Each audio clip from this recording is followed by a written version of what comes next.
Difference small finance bank and payments bank different చూద్దాం. Small finance bank, payments bank, payment bank, small finance. ఇది small finance banks ఇవి ఎవరంటే Nachiket Mor committees recommendations 2013-14లో governor Raghuram Rajan అనే new types of బ్యాంక్కి permission ఇచ్చాడు, financial ఇంక్లూజన్కి, competition and innovation పెంచడానికి.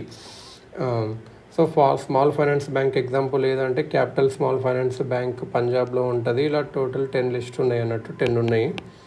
ఇంకా చాలా మారుతూ ఉంటాయి. ఇక్కడ పేమెంట్ బ్యాంక్స్ కూడా మారున్నాయి. ఎయిర్టెల్ కానీ, ఇండియా పోస్ట్ కానీ, జియో కానీ, పేటిఎం కానీ, ఎన్ఎస్డిఎల్ కానీ ఇలా ఉంటాయి. ఫస్ట్ రౌండ్ ఆఫ్ లైసెన్సింగ్ అప్పుడు మినిమం 100 crore క్యాపిటల్ ఉండాలి. క్యాపిటల్ వాళ్ళ resident Indian local area bank కానీ, ఎన్బిఎఫ్సి కానీ, మైక్రో ఫైనాన్స్ కానీ 10 years ఎక్స్పీరియన్స్తో రెసిడెన్స్ అవన్నీ వీళ్ళు అప్లై చేసుకోవచ్చు. ఎక్కడ కూడా పేమెంట్స్ బ్యాంక్ కూడా 100 crore క్యాపిటల్ ఉండాలి. Residential Indians, mobile telephone companies, super market chains, cooperative companies, ఇందులో కొంచెం అంతా వేరే కొద్దిగా తక్కువ అన్నట్టు. ఇది RBI committee gave selection preference north ఈస్ట్లో, సెంట్రల్ ఇండియా క్లస్టర్స్, పూర్ణ దగ్గర కొంచెం ప్రిఫరెన్స్ ఇచ్చింది. ఇది ఎక్కడన్నా ఓపెన్ చేయొచ్చు పేమెంట్ బ్యాంక్ అనేది. సిఆర్ఆర్, ఎస్ఆర్ఆర్ స్మాల్ ఫైనాన్స్ బ్యాంక్లో ఉంటుంది. CRR, SLR, repo, FDI Indian private banks లాగానే ఉంటుంది. ఇది కూడా same as Indian private banks లాగే ఉంటుంది. But special terms and conditions in ఎస్ఎల్ఆర్లో, పేమెంట్ బ్యాంక్స్కి ఎస్ఎల్ఆర్లో ప్రైవేట్. స్మాల్ ఫైనాన్స్ బ్యాంక్స్కి 29% అన్బ్యాంక్డ్ ఏరియాస్లో ఉండాలి. ఇంత అవసరం లేదు, నో నీడ్. 29 యాక్సెస్ పాయింట్స్ ఉండాలి. Must be in rural areas like business correspondent, kirana stores, అలా ఏమైనా కిరాణా స్టోర్స్లో ఉండాలి. 25. ఇక్కడ యాక్చువల్గా స్మాల్ ఫైనాన్స్ బ్యాంక్ ఎవరిని టార్గెట్ చేస్తే కన్జ్యూమర్స్ ఎవరంటే అండర్ సర్వ్డ్ ఫార్మర్స్ కానీ, చిన్న ఇండస్ట్రీస్ ఉంటాయి కదా వాళ్ళకని. ఇది మరి పేమెంట్స్ బ్యాంక్ అంటే ఇది స్మాల్ సేవింగ్స్ని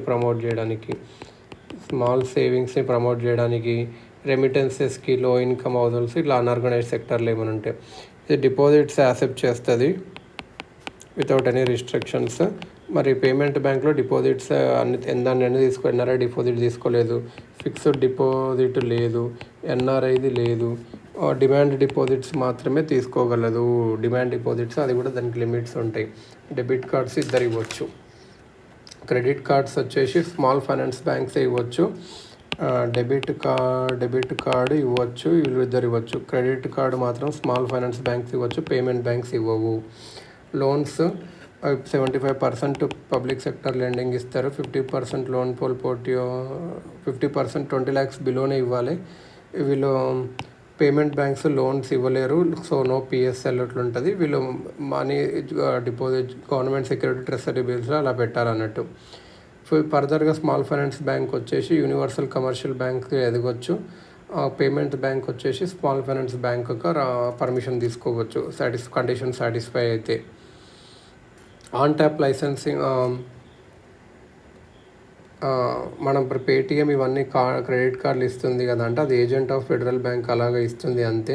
ఆన్ ట్యాప్ లైసెన్సింగ్ కూడా ఇచ్చింది. ఆర్బీఐ రివ్యూ చేసి స్మాల్ ఫైనాన్షియల్ బ్యాంక్స్కి achieved their priority sectors targets and helped in financial inclusion. So more competition and news players will help. On tap కింద ఎస్ఎఫ్బి సెటప్ చేయాలంటే ఎలా అంటే Indian persons or companies with minimum X% experience in banking ఫైనాన్స్లో ఉండాలి. Existing NBFC కానీ, micro finance కానీ, local area banks కానీ, urban cooperative banks కానీ, పేమెంట్ బ్యాంక్స్ కానీ 5 years ఉంటే కూడా వాళ్ళు కూడా అప్లై చేసుకోవచ్చు. ఆన్ ట్యాప్ అప్లికేషన్స్ వచ్చి VSoft technologies, Akhil Kumar Gupta and Dvara Kshetriya Gramin financial service వీళ్ళందరూ ఆన్ ట్యాప్ కింద అప్లై చేశారు అన్నట్టు.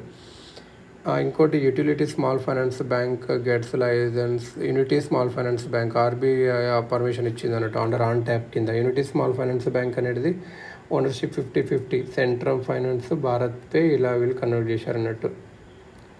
ఇక్కడ ఇండియన్ పోస్ట్ పేమెంట్ బ్యాంక్ ఉంటుంది. ఇది పబ్లిక్ లిమిటెడ్ కంపెనీగా రిజిస్టర్ అయ్యింది. కంపెనీస్ యాక్ట్ కింద 100% డిపార్ట్మెంట్ ఆఫ్ పోస్ట్ ఆనర్ చేస్తుంది. ఆర్బీఐ లైసెన్స్ తీసుకుంది బ్యాంకింగ్ రెగ్యులేషన్ యాక్ట్ కింద పేమెంట్ బ్యాంక్గా వర్క్ చేయడానికి. India post payment bank large customers reach with 1.5 lakh post office ద్వారా బెనిఫిట్ ఏంటంటే లార్జ్ కస్టమర్ రీచ్ ఉంది. ఎయిర్టెల్ పేమెంట్స్ బ్యాంక్ ఏమో ఫస్ట్ లాంచ్ ఆపరేషన్స్, దాని తర్వాత Indian post payments. Bank account types Safal, Sugam, Saral అని ఇట్లా కొన్ని అకౌంట్స్ ఉంటాయి అన్నట్టు. అమౌంట్ 0 బ్యాలెన్స్తో అకౌంట్ ఓపెన్ చేయొచ్చు, మినిమం బ్యాలెన్స్ అవసరం లేదు, మ్యాక్సిమం మాత్రం 1 బ్యాలెన్సే, మైనర్ కన్స్యూమర్ కూడా ఓపెన్ చేయొచ్చు. ఇలా ఉంటుంది అన్నట్టు Indian post payments bank. So ఇదన్నట్టు.